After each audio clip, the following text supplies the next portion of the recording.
But if there's a way to get it back, sure. Like LMS2 is hard to turn on, but you shouldn't do it. All right, since it's 3 o'clock, we're going to go ahead and get started. I do ask if you could please keep yourself on mute. If you have questions, you can then unmute yourself. Like to take the time to thank Tom Lemansky for sharing his wisdom on internet marketing with coaching and consulting. So with that, Tom, I'm going to let you take it away. Thanks, Wendy. Pleased to be here. Thanks for all of you that muted, because if you don't, there's background noise, and all of a sudden your screen like jumps in and appears and startles me. So now I won't be startled. It's all good. I'll further introduce myself in a moment, but these are the two questions that I am hoping to address here with you today. And we have a small group, and so I don't know if we have a hand-raising thing, but and I'll stop here and there for questions. So that said, why don't I get any leads from my e-marketing and or website or social media is question one. And if I wanted to get leads, what would it take? So to start to address those, first, here's who I am, where I am. Been in the network since 2001. I have a bit of a marketing background. My most used trusted advisors process is coaching, because I'm predominantly working with leaders, predominantly in the Chicago area. They're people that are successful, want to be more successful. So I've been at this for a while, and when I joined the network, I was fresh off of, we'll call it a family business divorce. I did not have a lot of money in the bank, and I needed to bootstrap this business. And you'll see after years of trial and error, continuous improvement, today I pretty much have my feet up from a working to get business perspective, in that, as it says in red, 80% of my business originates from the internet. And then even some of that can be traced back to people that I got from the internet who referred me. So life is good. I say I have my feet up, but I work at this regularly to make sure that I maintain what it is I have, because it can slip away. So a bit more about me. And you know, part of my uniqueness is how I've gotten here. So I am an accomplished marketer. Once turned around a consumer product marketing company. I've turned out to be a pretty good writer, as I have a leadership blog that I've just continued to work on and continue to come up with new content. And I haven't taken a course in anything computer related since 1970 something. So I say I'm not a geek. If you look at my disc profile, I'm a 90-something I. So how could a 90-something I be a geek? Well, you can judge for yourself, because I know this stuff, okay? Caveats, disclaimers. I can tell you that this has worked and how it works and why it works for me, but to expect to go out and within a week or a month or even 2 or 3 months, all of a sudden have business pouring in as it trickles in for me, is unrealistic. It takes time and effort, and if you don't want to do the effort, then it takes time and money. Now, with that said, go back to when I first came out of Fast Start and started to develop my own little strategic plan and my own vision. And the piece that's highlighted will be continuously sought by inspired organizations. I shared this with Ray Overdorf. I think most of you know Ray. And he says, Tom, what's happened for you is no accident. And it's because of this. So this is something that, you know, the laws of attraction or whatever, that it was my vision to have people come to me. And because of the inherent skills I had, and persistence and what have you, it's worked out. So this is my bragging slide. All of these logos have come to me by way of web marketing, and I'll show more later, but there's several billion-dollar publicly traded companies. And when I started out and I started networking and building my business and small business, and I built a real nice following in construction, and then in 2008 we stopped building things in this country, so I had to start building things all over again. Excuse me. And so, but what has evolved is I've got people from, you know, publicly traded billion-dollar companies. Not all of them are headquartered in Chicago, but the people I work with for the most part have been here. So hopefully that has gotten you a bit curious. I want to share with you some of my beliefs about marketing, and then talk about how I've applied them. So Ed Martinez, who was once CEO of a company that was once prominent in retail, his words are maybe more valuable than the business right now. Marketing is everything that you do to make the phone ring, and sales is everything that happens after that. And so in the slides that follow, I'm going to talk a little bit about the sales and what happens after that, and how my sales process is simpler and different. And actually, I'm closing people regularly over the phone. Internet strangers, I close them over the phone. I'll talk about how that's done, but it can't be done unless you get the people, you know, unless you got them on the phone. And we'll talk about what's happened here and how I've made that happen. So, as we've all probably figured out, easy and simple are two different things. To make this simple, my web marketing, I attract qualified prospects from actually several websites, but predominantly one. I get visitors who visit the sites to raise their hand, in other words, contact me, and I get them on the phone and I close a reasonable percentage. Simple. Let me talk about a little bit more about that.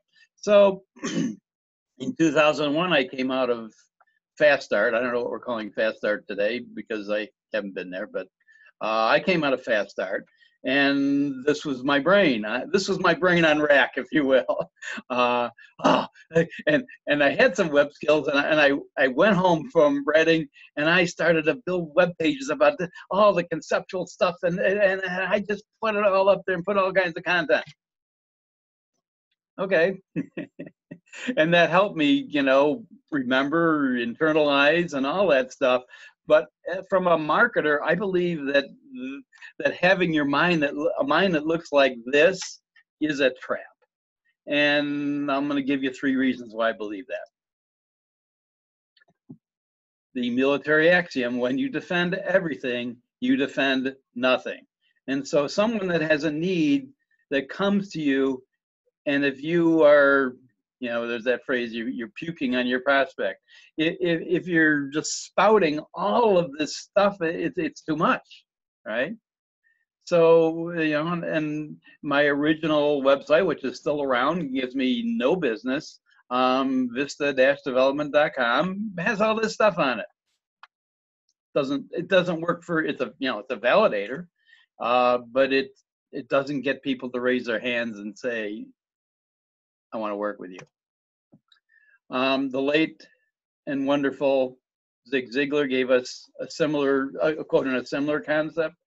You can't make it as a wandering generality. You must become a meaningful specific.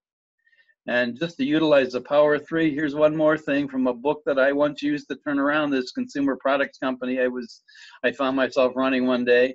If you can't be first in your category, create a category that you can be first in. So when people think of you, they think there's a spot on the brain that they understand that this is a need that you can fulfill.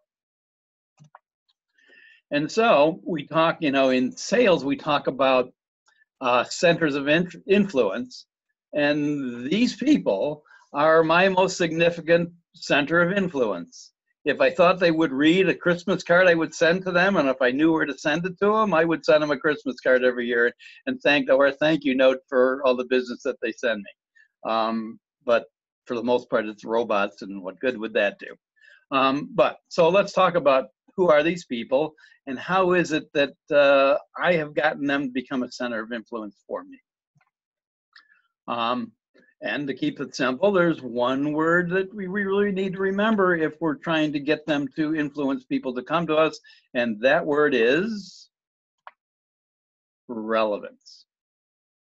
If you're a recent college graduate and you want to go to work in Mountain View, California for the people at Google, and you send in your resume, one of the first filters they have is you have to pin, if you're in a 4.0 college grade system, you need a 4.0 because they get the best and brightest to work. And then they put the best and brightest, most of them, to work on relevance. So when something, search is their core business, and, they've gotten into a number of different things in Enhanced, but search is their core business. And so they hire the best and brightest so that they can continue to deliver relevance. And as time goes on, well, I have more slides. So if you want to be relevant in the eyes of Google, here's 3 pretty important questions that you need to be clear about to get anywhere. So, what's a business problem that we're most qualified to solve? What service do we provide to solve that problem? And last, and certainly not least, when they search for a solution, they're ready to buy and they want something, what would they put in this search box? So the way I put this to work is my term is executive coach or executive coaching Chicago. Back to Zig Ziglar. That's my meaningful specific. When there's a leader and they're not quite where they want to be, and there's any number of different scenarios, and you can look on my website, I define the scenarios to make it easy to pick one out and say, that's me, and then engage, okay? And you'll see I bought ChicagoExecutiveCoaching.com in 2004, GoDaddy, whatever. So I've had it for a while, and that doesn't hurt. But in 2004, there weren't as many people putting this in the search box. Today, there are more. In fact, to go back, there's a link here to Google Trends. You can put in a term in Google Trends and see to what extent they see its relevance. You can kind of look at the search history of a particular term to see how relevant it is. Now, having said that, does that mean you shouldn't use that term if it doesn't show up in Google Trends? Perhaps not. In that you may have a niche there to where, and maybe you're challenged to get to the top of the the search results for a particular term, are likely better. To go back, if we were to put into, and I'm pointing to my screen, sorry, if we're to put in this search box area, consulting, it's too vague, it's too popular. Back to how do you be more of a meaningful specific? Because who really realistically is going to expect to find what they're looking for by searching the term consulting or consultant, New Jersey. Now, but by adding New Jersey, maybe you have a chance of moving up a bit. But it's just, how do you become more of a meaningful specific as it relates to what would people put in there? And I'll get back to that in a moment. But so I had this graphic that had 6 pieces of the puzzle, and there's more than 6, but it's pretty. But things to consider, and I do all your own web work, but you have somebody doing it, you want to make sure that you've touched these bases and you've done what needs to be done in terms of on any given page. Are your headings marked? Does it have a relevant page title? Is there a good meta description for the page? Google likes high quality original content. I mentioned I have over 200 blog articles. That's high quality original content. I link to social, for social media validation. Mapping links. I'll share with you some resources. There's Google My Business is one that's unlisted. Bing has a similar one because it's not all about Google. I've actually gotten some business from Microsoft, and guess what? They use Bing when they search. Some other, so again, URL names, file names, folder names. When you put in an image or a photo on your website, use an alt tag that's relevant to what your search term is, so that Google will then, their robots will see if it's strategic planning, for example, and you want to be known for doing strategic planning in your region, something I thought about and haven't done, but it's something that could and should be done, I do believe. You put up an image and call it strategic planning, and you then become more relevant. You use your heading tags in your different contents and blog posts. Oh, by the way, strategic planning, and you don't overstuff it, but you do it to where when robots come through, they see that this is where they should probably send people, because you have enough references to whatever that is that you're trying to put in that search box. Relevant links from other sites, also a good thing. So as Google has evolved, and I've tried to keep pace with them, several things that they've done recently that are helpful to keep up with. You need to have your pages mobile compatible. And you can check to see, well, you can open them on the phone, or you can take your browser and shrink it down to about the size of what the width of your phone screen is. And if your content is running over into the borders, or it doesn't read right and it doesn't wrap, you don't have a mobile compatible site. And there's some websites you can use to test your mobile compatibility. In fact, Google has one. Page speed is another thing. Google is trying to force people with websites to make their experience better. And so, and the way your page speed can suffer is if let's say you took an image from your camera, or you took a big overbloated image and you drop it into your website. It takes a while for it to load, and it affects your page speed. One of the more recent things I've done in the last year or two is tried to push people to have SSL certificates. In many cases, your hosting company will do it free for the asking. You go to your host and say, could you give me an SSL certificate? And maybe they'll try to sell you something, but a lot of the hosting companies do it for free now. And why? Well, Google is forcing it. That's part of why. And if you're not, if you don't have an online store, and most of us don't, and selling face leadership doesn't really qualify as an online store in the grand big scheme of things. So you just need a minimal SSL certificate, and it just gives you one more thing to give them a reason to move you up in the rankings, in the page rankings for any given term. Let me stop and just ask if there are any questions or thoughts or whatever at this time. And if you can feel free to unmute yourself and raise your hand by unmuting yourself. And Bob? Yeah.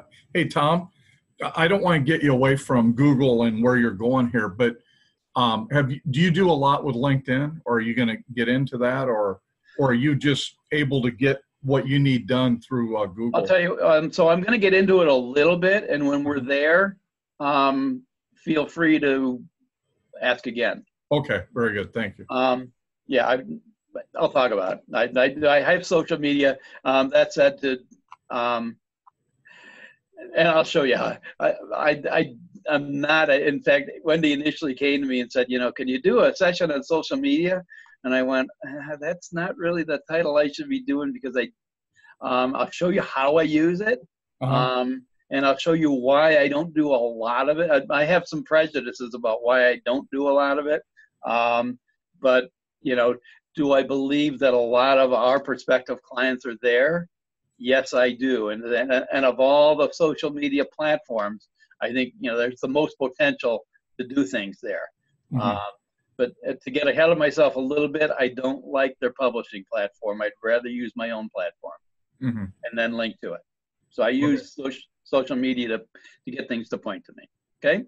Thank you. Yep. More to come. Some don'ts with Google and or Bing and whoever. Don't try to fool them into thinking more relevant. What does that mean? Oh, did I say strategic planning? Well, we do strategic planning, and over here at strategicplanning.com, we do strategic. So you don't force it. You do it. And in terms of they like to see diversity in your blog article. So you don't want to title every blog article strategic planning, but you put it in the headings and you put it in the content and leadership development. If that's one of the things you want to try to defend, whatever it may be, strategic planning, leadership development, whatever, my blog is called Leadership Breakthroughs. That said, I have some landing pages that I have gotten work from on executive presence, emotional intelligence, people searching for coaching on those topics in Chicago. I rank. And in some cases, Google sends them right to that page instead of my own page, just so you know. I can show you how I know that. I'll share how I know that. I know that, okay? Because I just watch this stuff. I'm a little obsessed with it.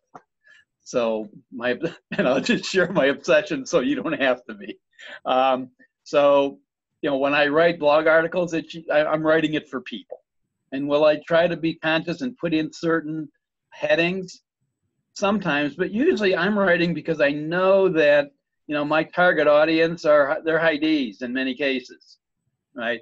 They're leaders, they don't have a lot of time, and I make my stuff skimmable and I make it fairly short. I don't believe high Ds want to read white papers. I know high Is don't, because I don't. A white paper, God, yeah. But I'll talk about why why maybe it's a good idea to have white papers. But I just know I don't read them. But there are different people you're targeting for, and I'll get to that. So don't copy others' content verbatim. If you do that, you're not going to get ranked. I don't know that you're going to get penalized unless you do it all the time. When I say penalize, Google will put certain sites in the penalty box, and all of a sudden, they disappear. They do something that ticks them off. They don't like people gaming them.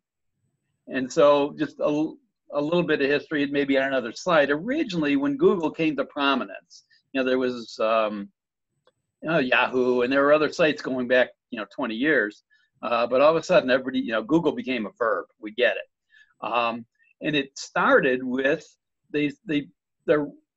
they used inbound links as the primary thing to say, well, this is relevant because look at all the people that linked to the site. It must be important.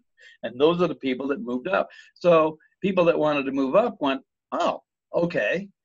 And there were all kinds of little reciprocating link deals. I'll link to you, you link to me. I'll link to you, you link to me. And people moved up.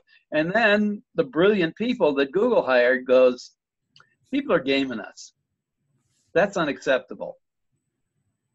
And they changed the algorithms. They're continually tweaking their algorithms. And so, it's more about quality content than it is about who links to you, but who links to you is still important, assuming they're relevant. Loaded images I talked about. So now I get into social media or just marketing media in general, the concept of what is your marketing mix. There was a prominent person in the network that came to me once and said, I just bartered with a radio station. I'm giving them facilitation and they're giving me airtime, which is typical of radio stations, right? They barter, they don't use cash if they can. And so this affiliate said, Tom, I want to work with you. I want to come up with you. Don't take this personally. You're just off the wall enough to come up with some content that might work on the radio. Okay. So we did that. But we did it. Just because you can doesn't mean you should. And I love that saying. It's at the bottom of the slide. And is radio the best way in place to market our services? You know, if we have, in this case, okay, it didn't cost him anything but his time, but what's that worth? So, you know, who is our target audience? And Bob, we already said, they're on LinkedIn. I don't know. You know, I'm sure there are Twitter success stories. Was it Doug and Polly who are in the network? They do a lot on Twitter. God bless them. It's not me. I can't. It just not. I can't. I won't.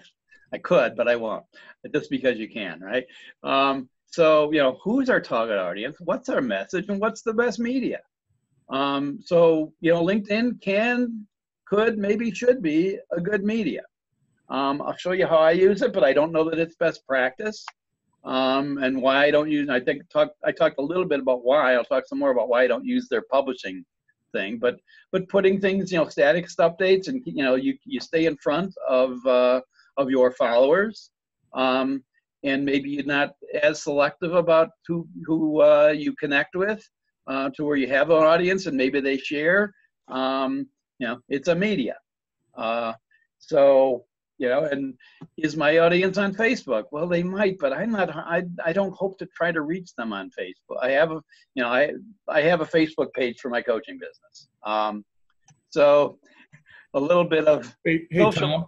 Go ahead. Yeah. Hey, is your target audience? So take your executive coaching, okay, in Chicago, executive coaching. Yep. Is your target the CEO, decision maker, or is it any executive who they're at a high enough level they can reach out to you and basically they're making their own decision that, you know, It's the latter.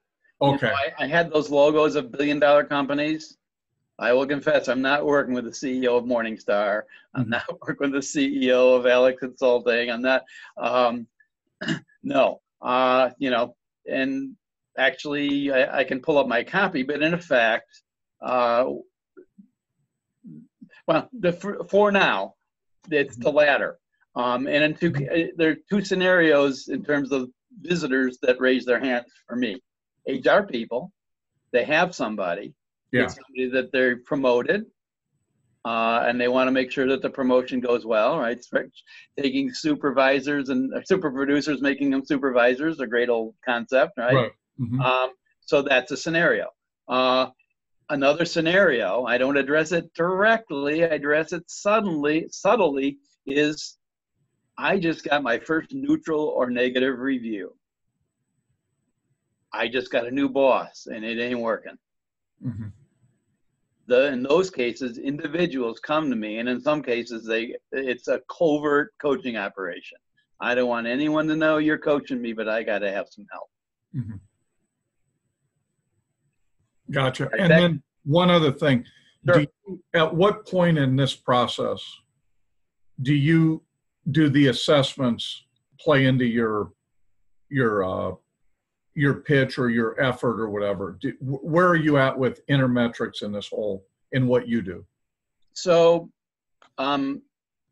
assessments are phase one for me. And that's how I close things over the phone. Okay, gotcha. Yeah. In other words, so I talk to them about, this is a 3 or 4, coaching for me is a 3 to 4 phase process. Phase one is, we'll just call it, let's get to know yourself better than you do before. And let's understand what all that means. And perhaps if they've come to me and said, you know, this isn't working with my boss. I mean, I have one classic case. The guy was a Harvard MBA, Christian Brothers engineer, bilingual guy, and I get his DISC assessment, and he's like a 4D and an 80S and 80C and a 12 high. I think I know what's going on here, right?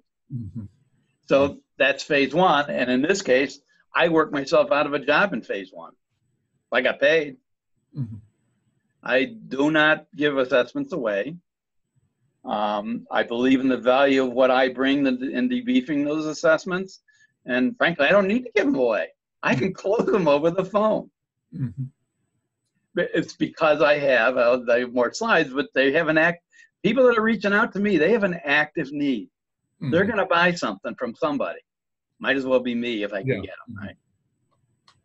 Yeah. So, Very good. so Thank you.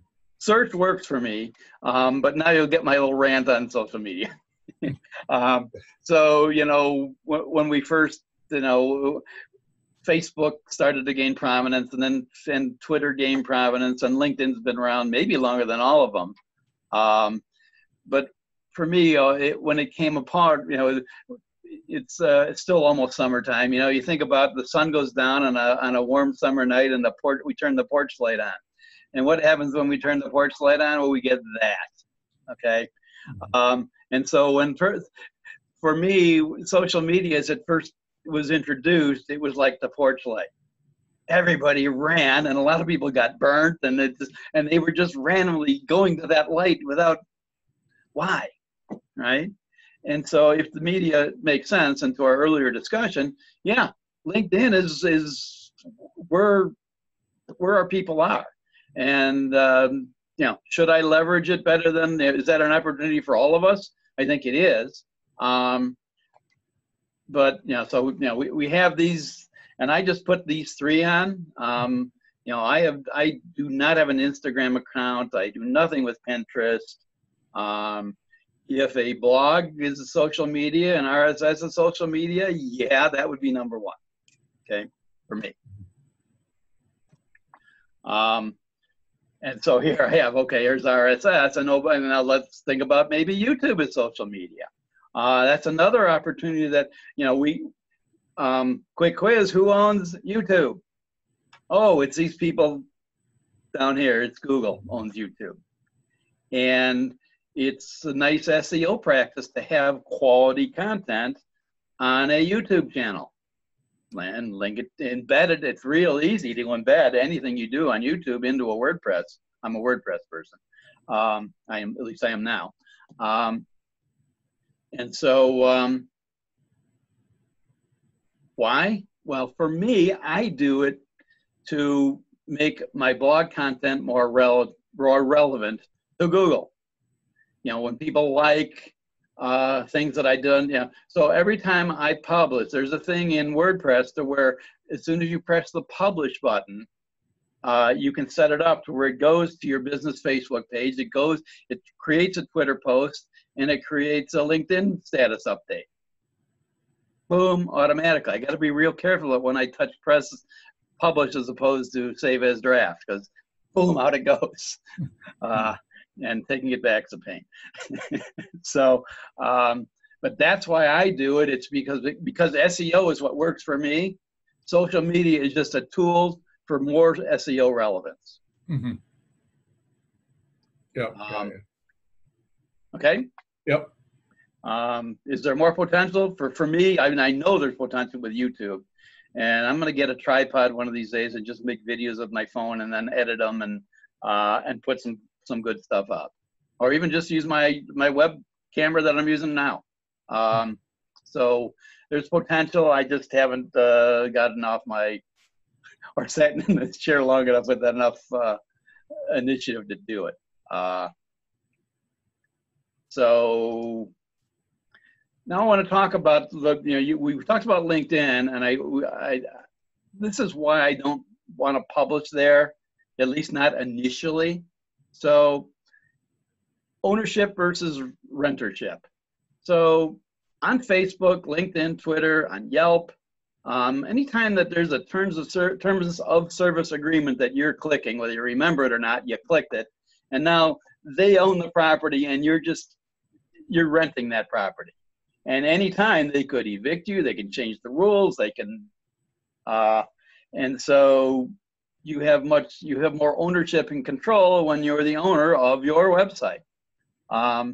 Quick mention, I'm a WordPress user. WordPress.org is when you use WordPress installed on your own website. WordPress.com is when you use WordPress's server, and it's free. I did it once, and I once had an evaluation with the people at HubSpot, and they said, "What are you doing?" I said, "Well, I got this blog and it's on WordPress." They go, "No." As soon as you can, take all these WordPress blogs that you have and move them onto your WordPress.org. Move them onto your website. And I think we understand why. Google looks and they crawl it, and they see the content on your website as opposed to someone else, and it makes my website more relevant. Simple enough. Yeah. Okay.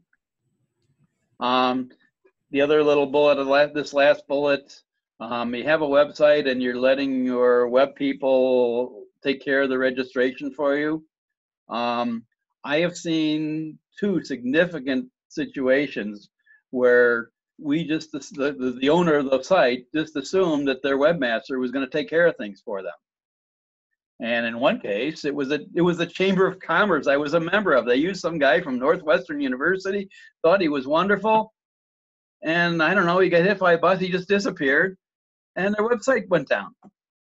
For a better part of a year, they had to use an alternative domain name and all that stuff. And then I had a client who, we ended up getting it back. They abandoned it, lost it, some speculator scooped it up and then gave up on it, let it go again, and we picked it up. It's something that you need to take care of. You'll get a notice from GoDaddy or whoever. Just a word about GoDaddy. I think they're a wonderful domain company, and I'll show you later. They've become a phone company, which is very intriguing, and I'll show you how I've used it. But I hate their hosting service. I don't like GoDaddy's hosting service. So here's my primary success story. I bought the domain in 2004. ChicagoExecutiveCoaching.com. I started it as a quote-unquote microsite.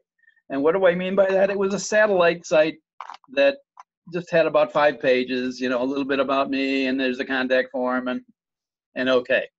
But as I started to understand what Google, and I started to get some business from it, and okay, that's good. How do I keep this up? Is Google's algorithms expanded and content became more important. I moved the blog there. It's not a microsite anymore. It's a standalone, full-blown, content-packed website, and dynamic. At least once a month, I write something new for the blog. And business, sometimes I go, maybe it isn't working. I'll go like a month and nothing happens. Maybe a month and a half. And what I've learned just with my setup is just wait. Then I get 4 leads. And they happen in a week. If it's astrological, I don't know what it is. I can't explain it, but they come in waves. The tide comes in and the tide goes out. And again, still billion-dollar companies still. I occasionally think it's not working. So a couple other things I've done with this business that has made it more relevant, more clickable or whatever. And some of them are, a couple are non-web. I say recognizable business address. I rented an office space. So I live in the little bedroom community. There are no businesses here. I live in Hawthorne Woods. Before that, I lived in Killdeer. People don't even know where that is in Chicago. Deerfield is in pharmaceutical corridor. It's right on Interstate 294, County Line Road. And so I had an opportunity to get to rent some office space with a business friend of mine. Moved in, did it for 4 years, and I still have the address. I don't pay them rent anymore. I barter for web services. So I get to use the conference room anytime I want. It's a beautiful conference room, and I use the address, and I get mail there. That makes me look legitimate. Having a Lake Cook Road, Deerfield address, people that know this area, they know where that is. If I were to put my home address on this, they don't know where it is. And there's all kinds of different virtual office deals you can get to get a recognizable, real business address. It just makes you look legitimate. And I think, renting office space was a really good thing for me when I did it. It made me feel legitimate. And I wouldn't underestimate that as well. So I don't know how many of you have seen 312 Beer, but 312 is the area code for downtown Chicago, and that's where Goose Island Brewery, I think now owned by Budweiser. So I have a 312 area code. Why? Because if you're Chicago executive coaching, you want the perception of a 312 area code. I told you I don't like to spend money. What I pay for that 312 area code phone number, I pay nothing. It's a Google Voice phone number. So I do regular email blasts. I'm always tweaking, looking at. I've upped my game with web design, and I'm using Elementor Page Viewer, which is a wonderful tool, and there's a pro version which I pay for, but the regular version is free. It's a WordPress thing. Another success story. Also in 2002, or 2004, I should say, I bought another domain, chicagosalescoaching.com. And I've written sales contact over the years, so there's some blog posts on there. And over the years, I've gotten about $40,000 worth of coaching. I got one right now. I get like one a year. I don't spend a lot of time with, building this site, but I've had it. I have a hosting company that doesn't charge me for add-on domains, so whatever thing I want to build, I just build it.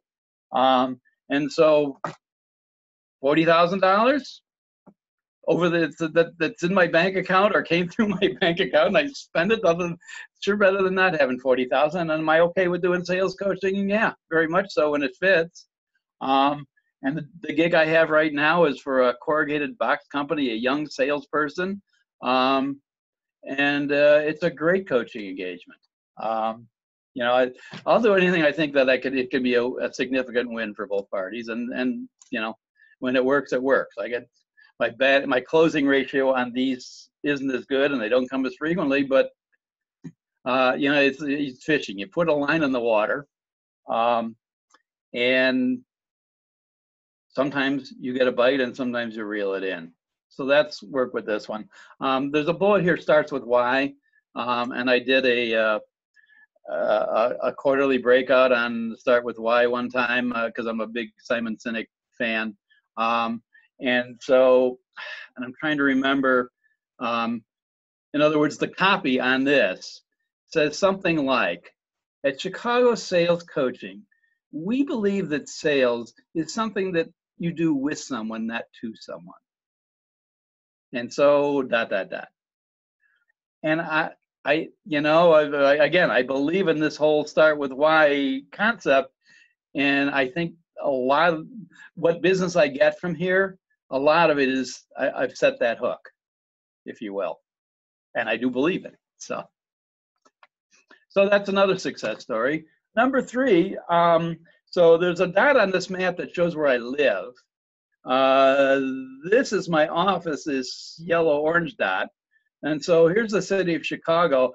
And if you can see my pointer, I one day had an interview for a coaching engagement down about, here where my pointer is, if you can see it, okay?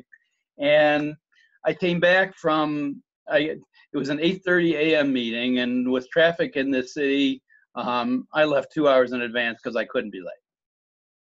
And I was early. And then I drove home. It took me an hour and a half to get home. And I said to my wife, I said, man, I could have been in Milwaukee in way less time than it took me to get to that place. And sometimes you just need to vent to your wife once in a while. She said, well, Tom, why don't you market in Milwaukee? So I went to GoDaddy and look what was available, MilwaukeeExecutiveCoaching.com. And it takes time. I had one really cool engagement. I had one from a real troubled CEO. I haven't closed that one yet. So that's trickling in. Again, for me, I just threw a site up. I've got the skills. It doesn't cost me any more money. And my host allows add-ons. And so it's not going to be as successful as Chicago Executive Coaching because I'm only linking to my blog. My blog content is all invested on the Chicago site. But it's another line on the water. The bait isn't as good. But that said, the fact that Milwaukee Executive Coaching was available, and we know Jerry's Fonz is up there, but Jerry has a lot of things in his business. So, you know, we're not going to bump heads. And so there's Milwaukee. Minor successes. I want to pontificate about blogging because beyond SEO, I think it's done wonderful things for me. This is really about SEO, but Google does love relevant content. And, you know, partly because I have executive presence and emotional intelligence and elaborated on some of those topics.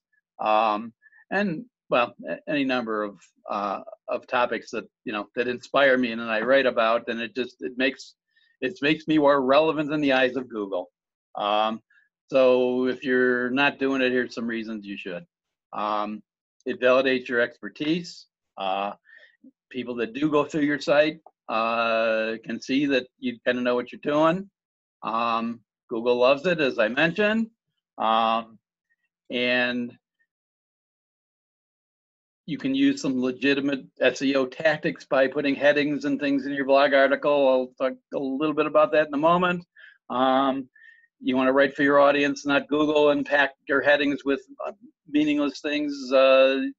Because in effect, what I found that you want to write for humans more than robots, because you start to build some evangelists for what you have. And people do like it on social media, and they'll forward it to other people that they think it's relevant for. And as I mentioned, there's with one click you can send your post and your content out to the social media things. I have this little play button here because what I've learned is when I've written something, and maybe I have this, it crystallizes your thinking, number one, and it crystallizes your thinking to the point where I'll be sitting with a client, and this happened like last week, you know, at the conclusion of the coaching session. So what's your biggest takeaway? Well, it's what you said about the customer isn't always right. I wrote that 12 years ago, but I just pressed the play button. I go, well, you know, the customer isn't always right. What do you mean? And so it just allows you to press the play button on some concepts, and it makes you more valuable to your clients because you've captured it and you're just more articulated. You can articulate it just much more clearly. It builds a resource. I mean, sometimes I'll finish a conversation with a client and go, you know what, I want you to read this, and I send them to my stuff. There's a link here to Zero Moment of Truth. It's a Google concept they came up with about 6 years or so ago. And it basically talks about how people decide to buy things now. It was touched on at the last Power Summit, where before people ever call you or contact you, they pretty much got you vetted, studied, and they've decided that you're the one, be it being a coach or a consultant or a car dealer. Yoast SEO, if you're using WordPress and you want SEO, this gives you all the hints and tells you for any given page, tells you exactly what you should do. If you're inclined to do it yourself, as I am. Wendy, we have about 15 minutes, I see. Let me just open it up. Are there any thoughts, questions, clarifications, comments? I'm rolling. Yeah. Hey, Tom. Sure, Bob. Yeah. To what extent, you know, on one of these other programs that Wendy, put out there for us, and I sure appreciate you, guys like you sharing your expertise. It's just fantastic. So I really appreciate you doing that. But this particular, one of the strategies was basically how to get into an organization and coach a large amount of people, like the CEO brings you in or someone high ranking, and you're kind of coaching everybody. Is that part of what you do, or? You know, Or- not as much as I would like. Yeah. Mhm. I will share, there's $1 billion company, HR person found me.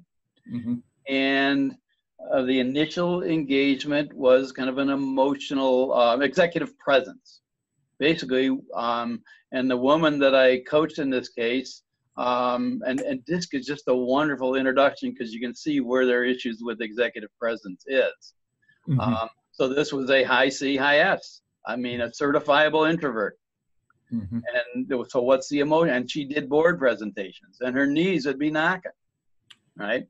Mhm. And so I did phase 1, the assessment process. I did phase 2, which is the coaching process.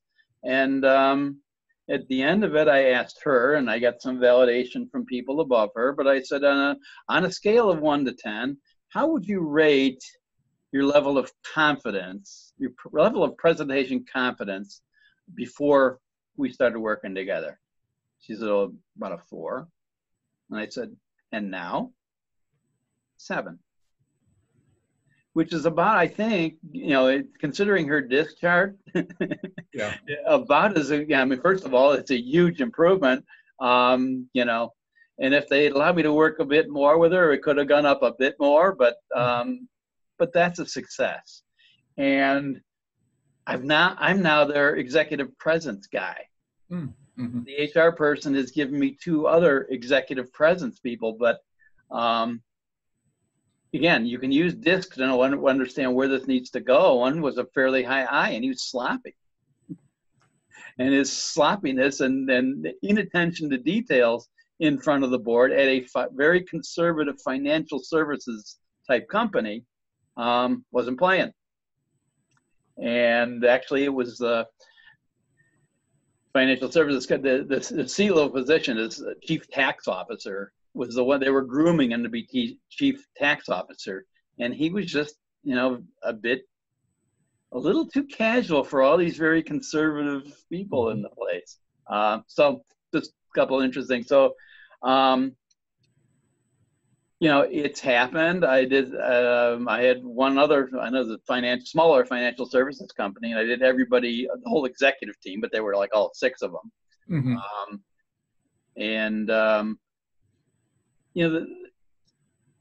My take on, I don't get as much, I've had people coaching clients refer me to family members. They didn't engage.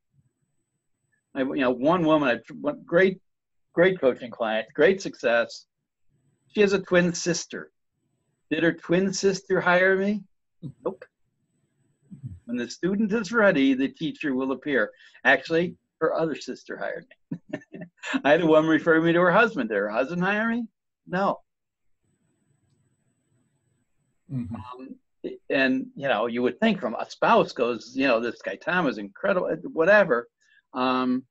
But coaching is a real, it's a real personal thing, and it's not as viral. The one success story doesn't make it viral. Mhm. Fortunately for me, I just have more come down the pipe. Mhm. Very good. Thank you. I've got some blogging suggestions. I shared the slides with Wendy, and because some of the latter slides, which I won't spend any time on, other than this concept, when you're blogging, it's not selling, educational marketing, give somebody a takeaway. Mhm. I would recommend, as our colleague Arnie Rinsler always recommends to others when he sees me, that you should subscribe to Leadership Breakthroughs, just to see what I'm doing and maybe be inspired yourself to, about how this can work. That said, if you build it from a blog perspective, will they come? Well, not in big numbers, as you might, not in viral big numbers. But I'll tell you who does come: Google's robots. And they see, they crawl it and they see you as relevant. And so I keep doing it for Google and all those other reasons. And it works for me. So getting them to raise their hand, who's your ideal client? I can tell you, in fact, So Selling to Veto, it's an old book. Don't go out and buy it, but basically veto is very important top officer if you're not familiar with the book. It was around the network years and years ago. Now we have, DISC and motivators to say, well, veto is a high D, high economic person. Very important top officer. That's what drives them. And you need to speak their language. And they talked about, well, those are not vetoes, are see mores, because they always want to see more. And so we have some language. They're high theoretical, they're high C, and they're really hard to sell. All right. And so when I blog, I'm writing for veto, but all the content and what have you is with the understanding I have spouses that find me and walk their whatever and share me with their husbands, and then and that's usually his wives, but then it doesn't necessarily have to be. I once had a stay-at-home dad find me for his wife, but they can be, and HR people are all very often high Cs. So your content, you develop content for both. You're writing for the high Ds, but you keep, read more, and this, the high theoretical high Cs will read more. So serve the needs of both. Make it scannable, like a resume. Use bullets. So they do raise their hand. They do come to you. So now what? Okay. So the good news is they're ready to buy. You have an active need. The bad news is you're in a beauty contest and you're likely not the only person you're talking to. Although sometimes I think I've been. So I said I close in one call. So my sales process, understanding that there's an active need. Well, with HR, I ask 1 to 10 questions about soft skills. So at a 1 to 10, in other words, they've got somebody they want to have coach. So talk about, on a 1 to 10, how would you rate their communication? How would you rate their delegation? How would you rate their time management? It's all chapters in the process, right? Ask 1 to 10 questions, and those 1 to 10 questions open the door for, really, why do you say that? How has that been a problem? And they pour it out, right? So, and start, stop, continue behavioral questions. As a result of our coaching, what do you want to see them to start, stop, or continue doing, and quantify your outcomes. For individuals, when I get them on the phone, there's really one question that I branch off of, and the question is this: let's imagine that it's a year from now, and we're talking like we are now. We've worked together, and you're delighted with what you've been able to accomplish. Talk about the changes that have occurred. What's happened? What else? What else? What else? What else? What else? What else? And I close. Sometimes they say, all right, I'll be back to you by Thursday. And usually they are. And they've talked to 2 or 3 other people, and they hire me. No one else has asked that. And and there's some skills involved in, very active listening. Usually this is over the phone, but active listening, childhood curiosity. But they're experiencing you in coaching and/or consulting and understanding and caring about what it is that's important to them. So, learn what. So another question I'll ask. Another question I'll ask is, so typically when someone comes to me as you have today, and this is with coaching, but I don't know why it wouldn't work with consulting, is usually there's been some change in situation or triggering event. To what extent is that true for you? And you learn something really valuable, and you understand, and you have the discussion around that. Okay. The rest of these slides are just some of my favorite resources that I've used as a do-it-yourselfer. So I'm using WordPress, Elementor Page Viewer, Weaver Extreme Theme. The theme isn't that important, but it's very customizable. I use StatCounter to see, and what I've learned from StatCounter, you can see the progression of visitors. And people that hire me, they don't look at a lot of pages. They look at the home page, and they go to free executive consultation. So call to action on every page is another thing that was on the previous slide. So, and then I use Photoshop Elements to optimize images and create things sometimes. YouTube, I talked about it as maybe you should have a channel, but that's my education. If I don't know how to do something, I go to YouTube and if I'm stuck in WordPress or Elementor, somebody's done a video and okay, now I'm out of trouble. Off we go. I mentioned GoDaddy. So Milwaukee Executive Coaching, I wanted a 414 area code for Milwaukee. And Skype is owned by Microsoft right now. And I tried a Skype line and it was don't go there. I'm paying $4 a month to GoDaddy for their smart line service. And I have a 414 number, comes to my cell phone and it says smart line. So I'm coming from Milwaukee Executive Coaching. This is Tom. $4 a month. I've used HubSpot for free consulting. Local directory. If you have a website and you want to be found, get listed on all these things. These are all links. I'm sharing the slides. Google has an assortment of different things. I mentioned trends, Zero Moment of Truth. I'm using the Google Voice for their phone system. Search Console, Google My Business. These are all pretty much free services that Google has, and I'm using them all, and I pretty much recommend them all. I think I got the train to the station on time. But what else? Questions? Hey, Tom, can you just jump back a slide on those resources? Yep. This one or the Google ones or the others? That one. Perfect. Thank you. If you're planning on writing them down, you don't need to worry about it, because what we'll do is, once we've recorded this, once the recording is available, this will be posted to the affiliate website under the Learning Labs, as well as his PowerPoint that he sent to me. So yeah, this is in the PowerPoint, and they're links. The blue ones are links, as you can see.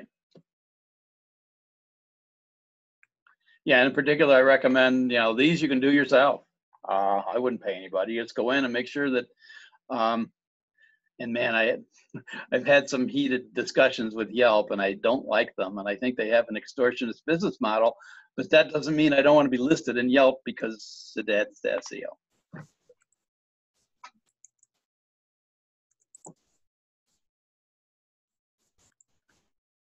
Any other questions? All right, then, Tom, I'd like to thank you for spending some time with us today. As I said, we'll get this information posted to the affiliate website. Should be up by end of day tomorrow. And thank you for taking your time with us today. My pleasure, Wendy. It's always fulfilling to give back to the network, because I've taken a lot over the years. Well, thank you. We appreciate it. Thanks a lot, Tom. Have a great rest of the day, everybody. Yep. Thanks, Wendy.